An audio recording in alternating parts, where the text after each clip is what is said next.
आदरणीय वीसी साहब, मंच पे जो मंच संभाल रही हैं उनको बहुत बहुत नमन।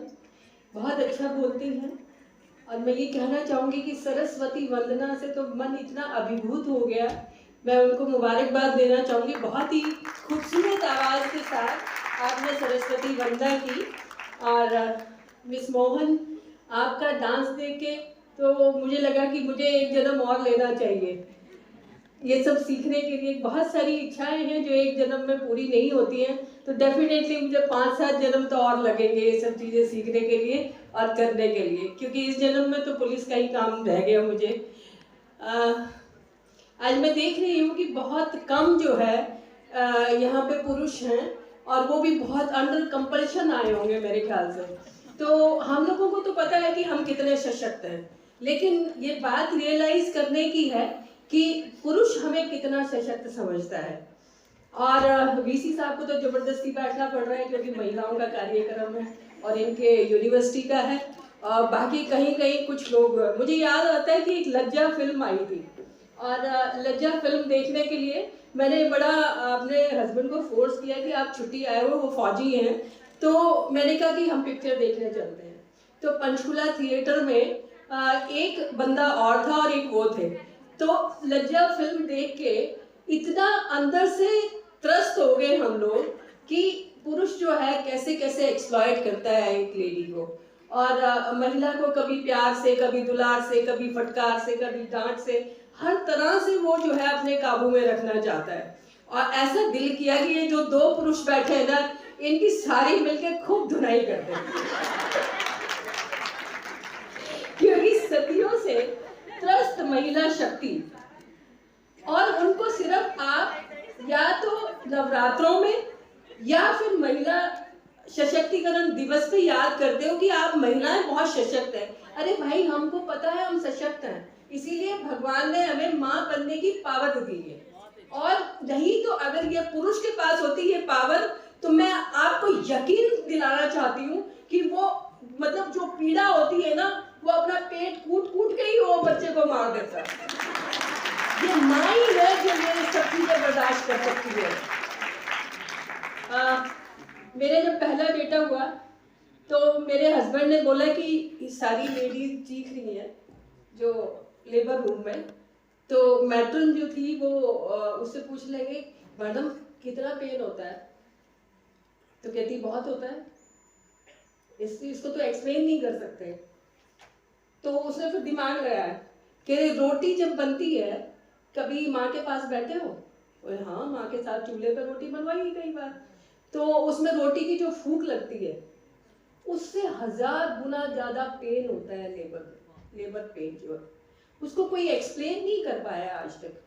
और वो पुरुष अगर हमें ये कहे कि आप 8 मार्च को सशक्त हो और 9 मार्च को नहीं हो, तो ये आप मान नहीं सकते। हम हमेशा से सशक्त थे, हैं और रहेंगे, ये हमें खुद याद रखना है। हमें अपनी शक्ति का एहसास खुद करना है। अभी आप ये ड्राइंग देख रहे हैं, स्केच आधा बना हुआ है, मतलब आप जितना हम तुम्हें दिखाएं उतना ही देखो, और वो भी सजल आंखों। जरूरत के हिसाब से सांस लो, वो भी हमारी परमिशन से। मुंह सील के रखो, कुछ मत बोलो, ज्यादा बोलने की जरूरत नहीं है, ज्यादा दूसरी साइड की दुनिया देखने की जरूरत नहीं है।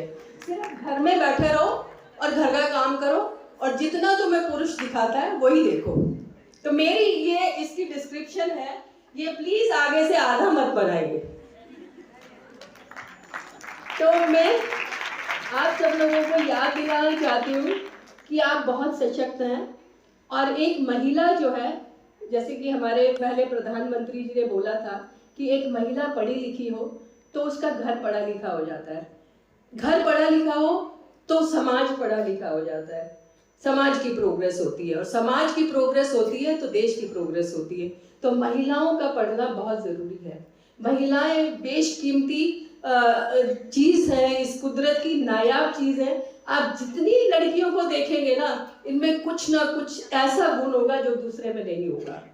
भगवान ने ऐसे भरपूर बनाया है औरत को कि वो सारी खुशियां बांट के, अपने आंखों में आंसू रख के भी वो एक स्माइल के साथ पूरे घर को जो है वो उसकी आवभगत में लगी रहती है। 24 घंटे में से कौन सा ऐसा काम होता है जो बिना महिला के हो जाता है? मैं नहीं मान सकती कि कोई भी घर बिना महिला के चल सकता है। आप ये मानिए कि एक पुरुषों ने ना एक वो बना रखा है कि ओहो बीवी मायके चली गई तो हम बहुत खुश हो गए, आजाद हो गए।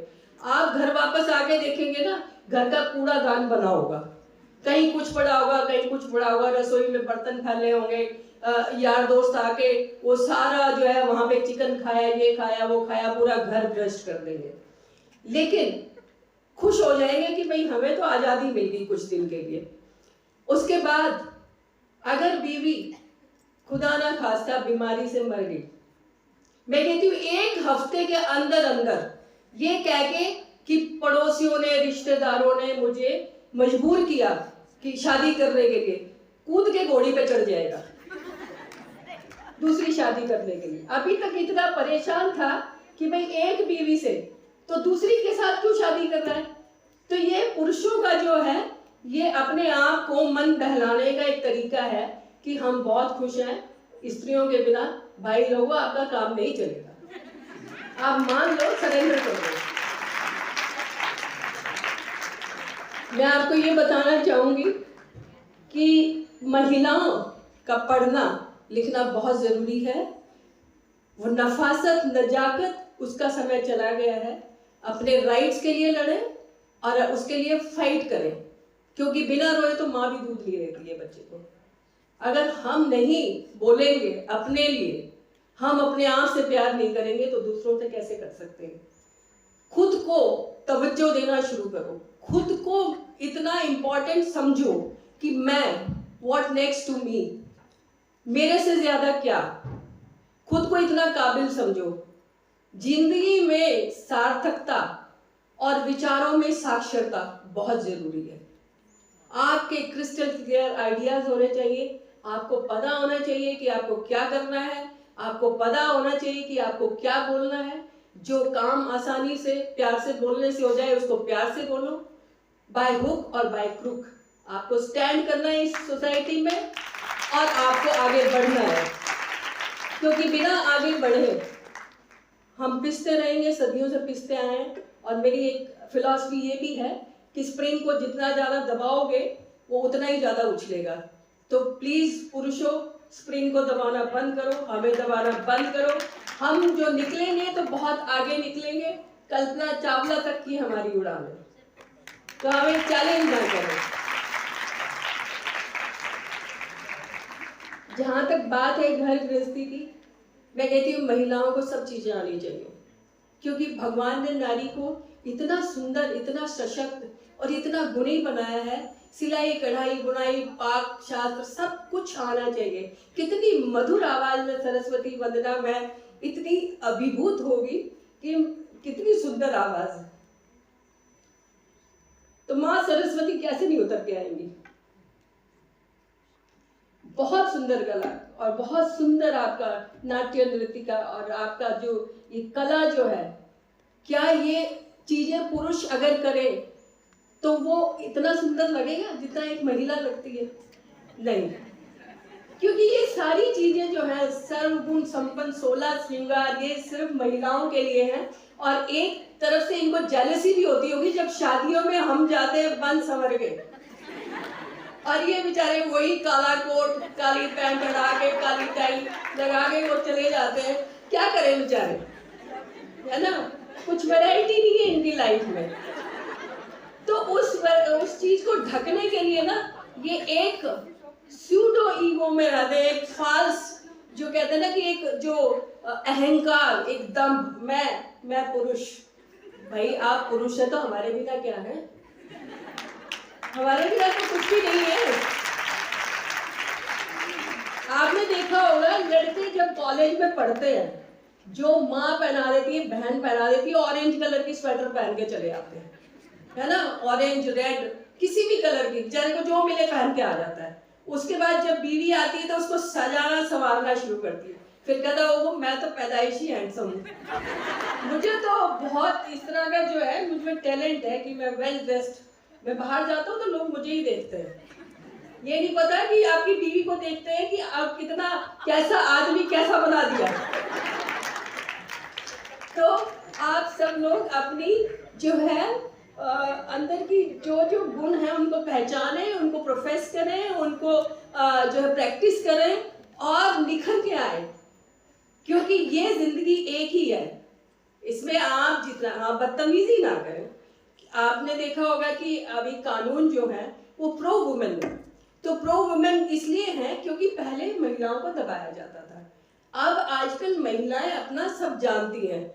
छोटी छोटी बातों के लिए घर में झगड़ा ठीक नहीं है, एक बैलेंस बना के चलना पड़ता है लाइफ के साथ। मेरे हस्बैंड आर्मी ऑफिसर थे, अभी लास्ट ईयर उन्होंने BRS ले लिया, लेकिन पूरी जिंदगी जो है कभी मैं बच्चों को उठा के जा रही हूँ, कभी वो आ रहे हैं, तो जिंदगी में बैलेंस स्ट्राइक करना होता है। अगर आपको अंदर से खुशी चाहिए, दो ही चीजें हैं, खुदकुशी या खुदकुशी। खुद खुश रह लो या खुदकुशी कर लो। खुदकुशी का मतलब ये नहीं है कि अपने आप को हैंग कर लो, मतलब वो मरते हुए जीना भी कोई जीना है। वो एक गाना है ना कि ये जीना भी कोई जीना है लल्लू। अगर कोई हंसा नहीं, जिसने अपने आप को एक इंसान नहीं समझा, दबा के रखा, अपनी खुशियों को नहीं पहचाना, अपने हिसाब से नहीं चला, थोड़ा बहुत एंजॉय नहीं किया लाइफ को, तो वो खुदकुशी के बराबर ही है। वो खुद खुशी नहीं है। अपने आप खुश रहना सीखो। कोई ना कोई ऐसा आप अपने आप में शगल ढूंढे कि भी जिससे आपका पूरा जो है जिंदगी चेंज हो जाए। पॉजिटिव एटीट्यूड रखें और खूब अच्छे से पढ़ाई करें। लड़कियां लड़कों से आगे निकल जाए, लड़के पूछे बहन मुझे बता दे ये कैसे किया था, मैथ्स का सवाल कैसे किया था, तब तो है मजा, है ना। और मैंने देखा है कि आपने भी ये नोटिस किया होगा कि लड़कियों का रिजल्ट बहुत अच्छा रहता है, क्योंकि उनकी कंसंट्रेशन हाई लेवल की होती है। लड़कों को तो कभी पान की दुकान पे जाना है, वहां खड़े होकर लड़कियों को छेड़ना है, कभी कुछ करना है, वो बेचारों को बहुत काम होते हैं। हमें नहीं होते वो काम। हम तो अपना काम से काम रखते हैं, स्कूल से आते हैं, कॉलेज से आते हैं, माँ का हाथ बटाते हैं, पिता की से बात करते हैं और पढ़ाई करते हैं। बस यही 2-3 काम है। तो मैं लड़कियों को यही बताना चाहूंगी कि बेटा सब कुछ सीख लो। पता नहीं किस घर में जाना पड़े और किस कंजर से पाला पड़ जाए कि आपको जो है कोई ये सुनने को मिल जाए कि माँ बाप ने कुछ सिखाया नहीं। सब कुछ सीख लो, खाना बनाना, निटिंग, स्टिचिंग, सब कुछ सीख लो। मुझे सब कुछ आता है, मैं सब कुछ कर सकती हूँ। मैंने खाना भी बनाया है, मैंने सब कुछ किया है। रात को 2-2 बजे तक खाना बनाया है मैंने। इस नौकरी में रहते हुए कभी जरूरत पड़ जाती है तो उस वक्त ये नहीं कि आपको ये कहो कि मुझे चाय भी बनानी नहीं आती। That is very shameful. अगर भगवान ने हमें इतना सुंदर कृति बनाया है और सारी चीजें महिलाओं के साथ इसीलिए लगाई गई हैं क्योंकि वो बेहतरीन कुक होती हैं और बेहतरीन जो है उनके अंदर जो ममता का जो मसाला डालती है ना, वो कोई कुक नहीं डाल सकता, कोई मेल कुक नहीं डाल सकता। जो मूंछों वाली बहू से काम चलता होता ना, तो सभी कुक रख ले। तो मैं आप सब लोगों से यही कहूंगी कि हम सशक्त हैं, थे और रहेंगे। और मैं आने वाले वक्त पे ये देखना चाहूंगी कि बहुत सारी कल्पना चावला, बहुत सारी इंदिरा गांधी, बहुत सारी द्रौपदी मुर्मू, कोई एक एक नाम नहीं, बहुत सारी साइना नेहवाल, बहुत सारी प्रिया झिंगन आर्मी ऑफिसर, बहुत सारी फाइटर पायलट, बहुत आगे आप लोगों ने जाना है। हमारा समय हम याद करते हैं तो हम सोचते हैं कि भाई उस वक्त कितने कम रिसोर्सेज होते थे और हमारे पेरेंट्स तो बहुत प्रोग्रेसिव थे जिन्होंने इतना पढ़ाया लिखाया और पुलिस में आने दिया। वरना मेरे दादाजी जिंदा होते तो वो तो पुलिस में आने ही नहीं देते। वो कहते पुलिस तो बहुत खराब होती है। कभी कोई एक्सपीरियंस रहा होगा, वो खुद आर्मी में थे तो उन लोगों को लगता था कि आर्मी ठीक है। तो धीरे धीरे विचार बदलते हैं और आप लोग उसमें सहायता करेंगे देश को बदलने में, विचार बदलने में, अपने पेरेंट्स को बदलने में। और आप जैसे अगर आपकी जो इच्छा शक्ति होगी उसके हिसाब से आप जो भी करना चाहेंगे, यकीन मानिए आप बहुत सशक्त हैं, वो करके ही रहेंगे। Thank you so much. जय हिंद, जय Bharat. Thank you ma'am. Ma'am ने अपने उद्गार, अपनी जो भावनाएं थी वो भरपूर उड़ेल दी हैं आपके ऊपर, और मैम विश्वास दिलाते हैं जिस दिशा में हम बढ़ रहे हैं, आने वाले दिनों में हम देखेंगे कि महिला सशक्तिकरण का जो दिवस मनाया जा रहा है, इसकी बजाय हम देखेंगे कि पुरुष सशक्तिकरण का दिवस हम देखेंगे कि मनाया जाया करेगा, जब हम आने वाले सालों में जब हम जा रहे होंगे।